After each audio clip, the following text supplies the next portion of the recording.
Comment négocier efficacement son salaire? Voyons tout ça ensemble dans cette vidéo. Allez, c'est parti.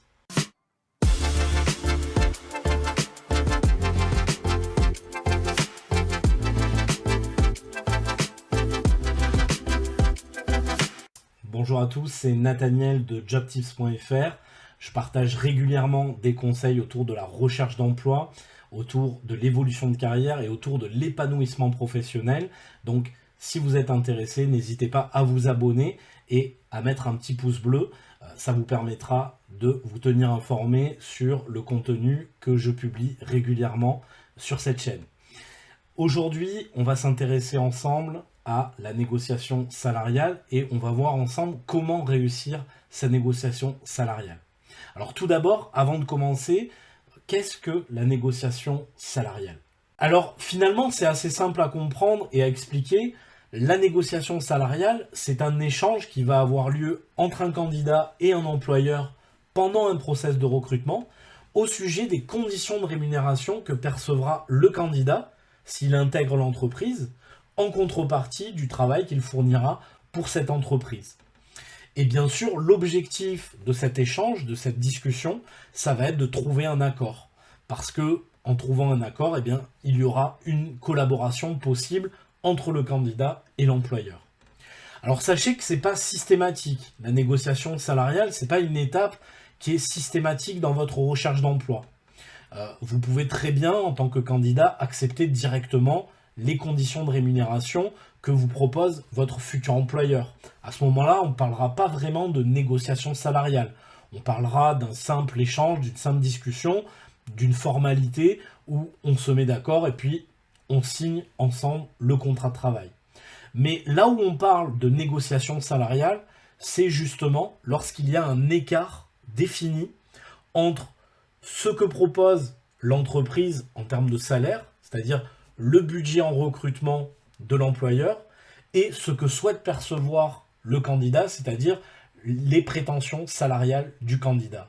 Là, lorsqu'il y a un écart, eh bien, pour essayer de se mettre d'accord, parce que c'est pas toujours qu'un accord peut avoir lieu, mais quand on essaye de se mettre d'accord, c'est à ce moment-là que intervient la négociation salariale, c'est-à-dire cet échange où on va discuter, on va essayer de convaincre son interlocuteur et on va essayer aussi d'obtenir les conditions qu'on souhaite obtenir, tout simplement.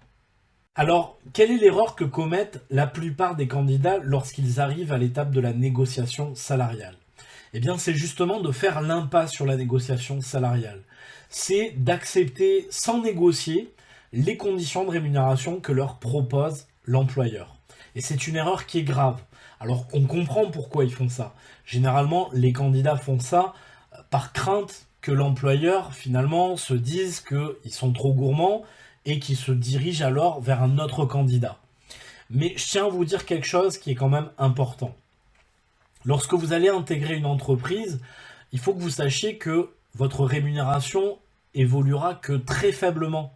C'est-à-dire que chaque année, il y a une réévaluation de salaire, mais cette réévaluation, généralement, elle se fait entre 1 à 3% d'augmentation par an, pour les plus chanceux. Donc ça signifie que une fois que vous aurez intégré l'entreprise, ce sera difficile de faire un vrai gap salarial. Ce sera difficile d'obtenir une vraie augmentation de salaire. Donc, à retenir, c'est que le moment le plus opportun pour justement négocier ces conditions de rémunération, pour négocier son salaire, c'est justement lorsque vous êtes embauché. Donc, ne l'oubliez pas. Et puis, ce qui risque d'arriver aussi, ça c'est très important, c'est que à ne pas négocier votre salaire, vous risquez d'intégrer l'entreprise et puis de vous apercevoir que à poste équivalent, pour des postes similaires, vos collègues de travail, ils gagnent 15, 20, 30% de plus que vous. Et là, généralement, c'est quand même assez frustrant. Vous pourriez être amené à stresser, à vous démotiver, et finalement, plutôt que d'être épanoui dans une expérience professionnelle qui vous intéresse et où vous êtes rémunéré à votre juste valeur, eh bien, ce qui risque d'arriver, c'est que vous soyez frustré et que vous décidiez de quitter l'entreprise et d'essayer de trouver une autre opportunité professionnelle. Et ce serait dommage d'en arriver là, justement, à cause de ça, à cause du fait de ne pas avoir négocié votre salaire. Donc, pensez-y bien. Maintenant, on va passer justement ensemble aux tips, aux conseils pour bien négocier son salaire. Alors, premier tips, premier conseil pour bien négocier son salaire, ça va être de déterminer précisément vos prétentions salariales. C'est important, avant de négocier son salaire et avant même de passer des entretiens, que vous soyez conscient de la valeur que vous avez sur le marché du travail. C'est important de savoir quelle est votre valeur réelle sur le marché du travail. Ça signifie de savoir, en fonction de votre profil, quels sont les salaires que vous pouvez obtenir. Et là, il y a beaucoup de critères qui vont rentrer en compte. Parmi ces critères, votre parcours professionnel va compter. La seniorité de votre profil également. Vos expériences professionnelles, vos compétences, les diplômes que vous avez obtenus. Également, ce qui va compter, c'est le secteur que vous souhaitez intégrer et le poste que vous souhaitez occuper. Parce qu'il faut savoir que, en fonction du poste et en fonction du secteur d'activité, les salaires pratiqués ne vont pas forcément être les mêmes sur le marché du travail. Vous pourriez être commercial dans l'informatique et commercial dans l'automobile, ce ne sera pas forcément les mêmes salaires qui seront pratiqués. Donc c'est important vraiment pour définir vos prétentions salariales de prendre en compte tous ces critères-là. Et l'objectif, ça va être justement d'être un candidat averti, parce que si jamais vous déterminez précisément vos prétentions salariales, eh bien vous savez combien vous pouvez obtenir lorsque vous êtes en négociation salariale. Vous pouvez montrer aux recruteurs que vous êtes un candidat bien préparé à ce sujet. Et comme ceci, le recruteur ne pourra pas vous faire gober n'importe quelle proposition. Il sera obligé de discuter avec vous sur des bases saines et solides en termes de rémunération. Donc c'est important.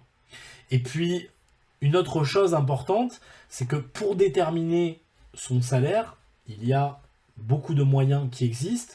D'ailleurs, si vous êtes intéressé, j'ai créé une formation pour justement bien définir vos prétentions salariales, bien négocier son salaire en entretien d'embauche et comment réussir ces entretiens d'embauche. Vous retrouverez tout ça dans la description si vous êtes intéressé.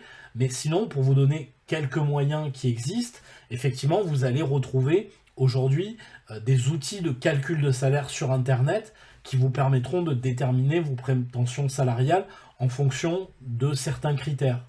Également, vous pouvez regarder certains articles et certains dossiers qui sont réalisés en termes de rémunération par des cabinets de recrutement sur Internet qui donnent généralement des tranches de rémunération en fonction de plusieurs critères.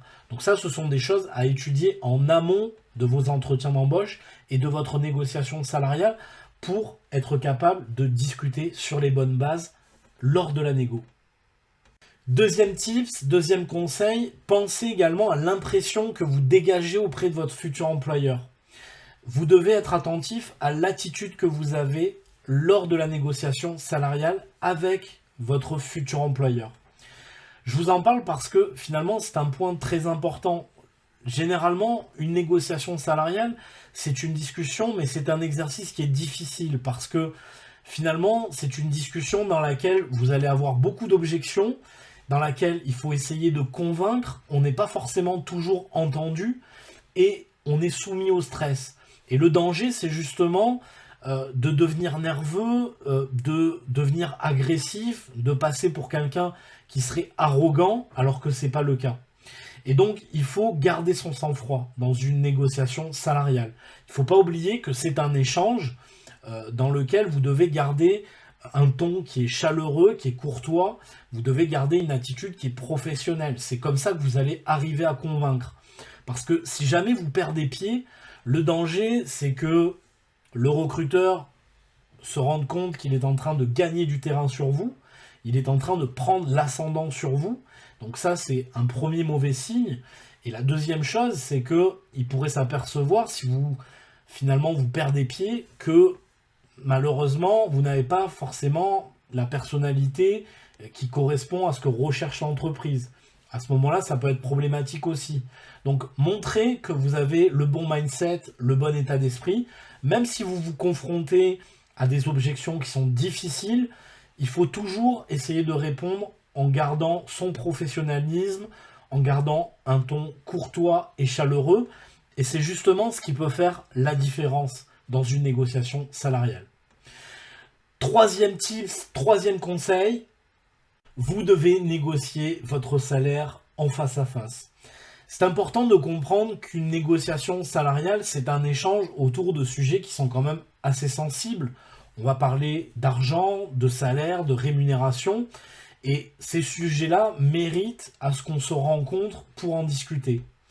J'ai vu beaucoup de candidats qui avaient la fâcheuse tendance de vouloir négocier leur salaire par mail ou par téléphone. Mais c'est pas forcément la bonne méthode. Parce que le recruteur, l'employeur, pourrait se dire que vous êtes un candidat qui n'est pas prêt à affronter des sujets sensibles, premièrement. Et deuxièmement, il pourrait également se dire que vous n'êtes pas prêt à vous déplacer si vous n'obtenez pas ce que vous voulez. Et malheureusement, la négociation salariale, ça ne marche pas comme ça. Parce que là, on parle d'une future collaboration entre un candidat et un employeur. C'est un petit peu comme un mariage, parce que finalement, un salarié et un employeur vont se côtoyer au quotidien. Et donc, pour qu'un mariage réussisse, il faut mettre les bonnes bases, les bonnes discussions, les bons échanges, se mettre d'accord. Et bien là, c'est exactement la même chose. En quelque sorte, vous allez devoir échanger pour trouver un accord. Et vous allez chacun essayer de convaincre l'autre, échanger sur ce que vous êtes prêt à accepter, ce que vous n'accepterez pas, ce que l'autre n'acceptera pas, ce qu'il est prêt à accepter, etc. Donc c'est important de se voir en face à face pour négocier son salaire. Et c'est comme ça que vous obtiendrez ce que vous voulez obtenir. Également, ce que je voulais vous dire, c'est que c'est en réalité une force pour le candidat de rencontrer son interlocuteur en face à face. Parce que ça peut vous donner des atouts pour votre négociation salariale. Parce que finalement, lorsque vous êtes en face à face, vous pouvez observer votre interlocuteur, vous pouvez le jauger, vous pouvez voir comment il réagit à vos propos, vous pouvez également écouter ce qu'il a à dire, et ce sont des points que vous devez retenir pour justement argumenter et convaincre votre interlocuteur. Quatrième tips, quatrième conseil,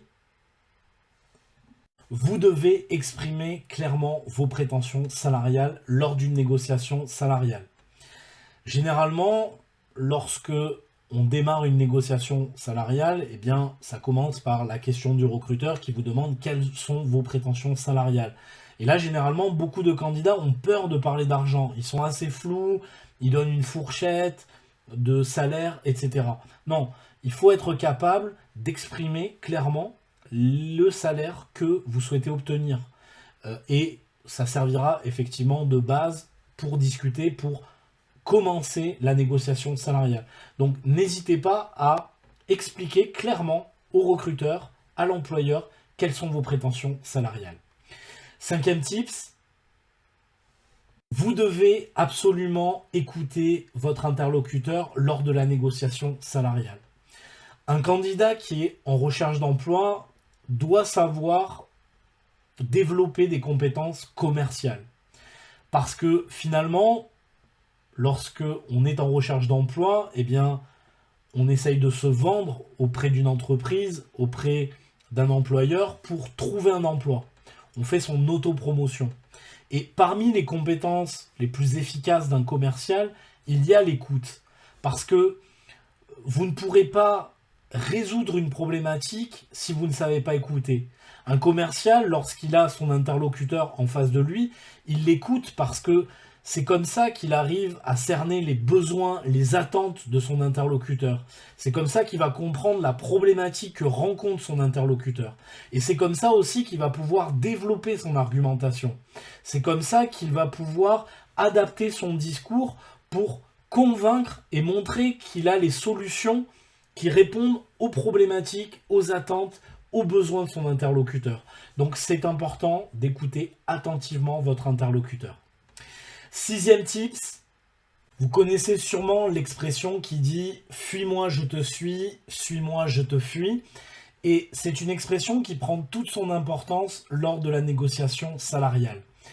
Parce qu'il faut bien intégrer que finalement, c'est celui qui a le moins besoin de conclure, qui a le plus de pouvoir de négociation.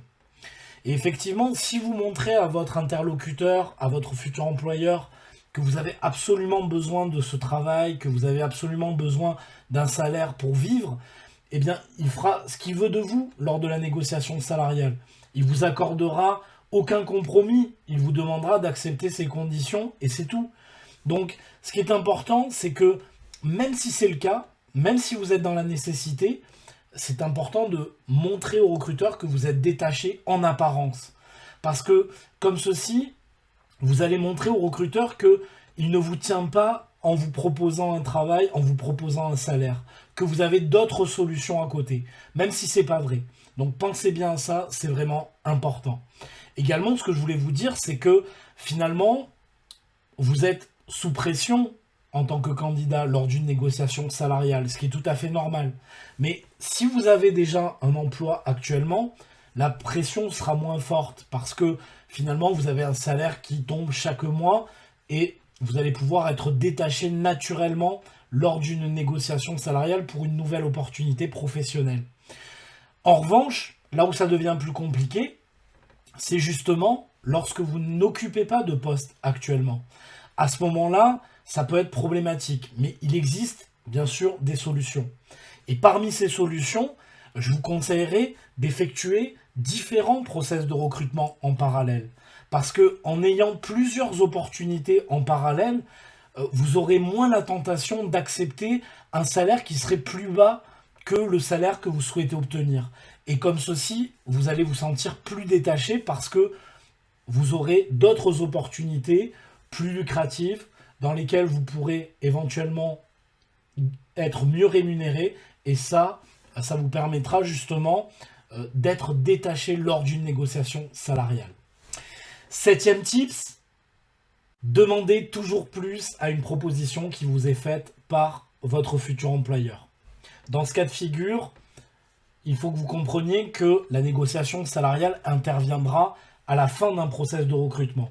À ce moment-là, l'employeur, lorsque vous attendez son retour par rapport à votre candidature, il va vous recontacter et il se peut, lorsqu'il vous rappelle, qu'il vous dise qu'il souhaite travailler avec vous, c'est une excellente nouvelle, et qu'il souhaite vous proposer un salaire de temps.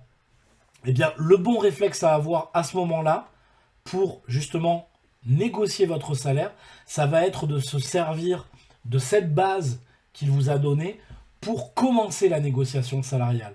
Vous devez utiliser finalement le montant de sa proposition comme point de départ pour commencer la négociation salariale. Et vous allez voir comme ceci que vous allez pouvoir faire monter votre salaire. C'est important à retenir parce que les recruteurs gardent quand même toujours une petite marge dans leur budget de recrutement pour pouvoir s'adapter si jamais il y avait une négociation qui devait s'effectuer entre lui et un candidat. Donc rappelez-vous de ça, c'est extrêmement important. 8e tips, lors de votre négociation salariale, vous devez argumenter de manière ciblée. Lors d'une négociation salariale, chacun défend ses intérêts. Le recruteur va vous remonter certaines objections. Et vous devez répondre à ces objections. Mais lors de vos réponses, vous devez répondre particulièrement à ce que va remonter le recruteur, l'employeur. Si l'employeur il a une objection, vous devez cibler votre réponse en répondant uniquement à cette objection-là.